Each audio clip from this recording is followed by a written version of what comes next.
L'efficacité des politiques publiques est plombée par plusieurs difficultés, dont certaines ont déjà valu au Cameroun des trophées pas du tout honorables. Prévenir ou lutter contre la corruption qui est un fléau qui atteint l'intégrité du patrimoine national. Comme vous le savez, il y a des rapports qui sont publiés par la CONAC, d'autres organisations, ainsi de suite, y compris d'ailleurs le CRADEC, qui démontre que la corruption est un fléau qui touche à l'intégrité du trésor public.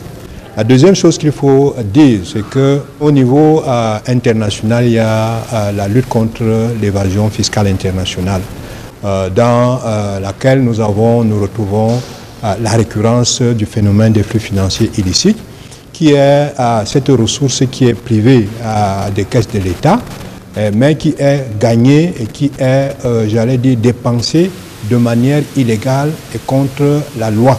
Et cela aussi prive les caisses de l'État de beaucoup de ressources qui peuvent aider au financement du développement durable. Dans le cadre du projet de renforcement de la justice fiscale, le CRADEC pose sur la table une problématique qui n'est pas des moindres, à savoir l'intégrité du trésor public. L'intégrité du trésor public se définit comme l'ensemble de pratiques et de normes garantissant une gestion transparente, équitable et responsable des ressources financières de l'État.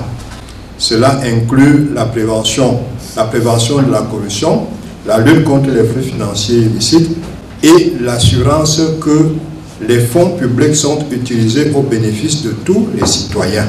À travers cette table ronde, il est question de créer un cadre de dialogue inclusif entre les différents acteurs que sont le gouvernement, les parlementaires et la société civile. Nous avons un réseau parlementaire qui est le caucus africain sur la lutte contre les flux financiers illicites et la fiscalité, qui vise à veiller à ce que les ressources nationales ne soient pas transférées de manière illicite à l'étranger, parce que tout ce qui sort de manière illicite est un appauvrissement du pays en termes de capacité d'autofinancement.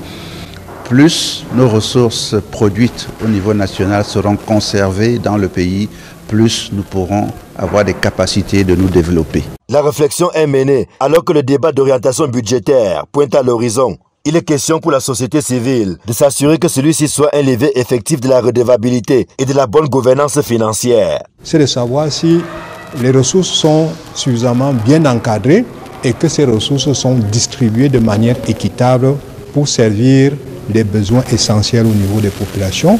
Nous parlons de la santé, nous parlons de l'éducation, nous parlons de la fourniture, de l'énergie, qui est un phénomène que nous vivons particulièrement au Cameroun aujourd'hui. Donc c'est une méthodologie stratégique qui nous permet de rassembler autour d'une table les autres acteurs, les autres parties prenantes qui ont certainement un rôle à jouer dans l'intégrité du trésor public.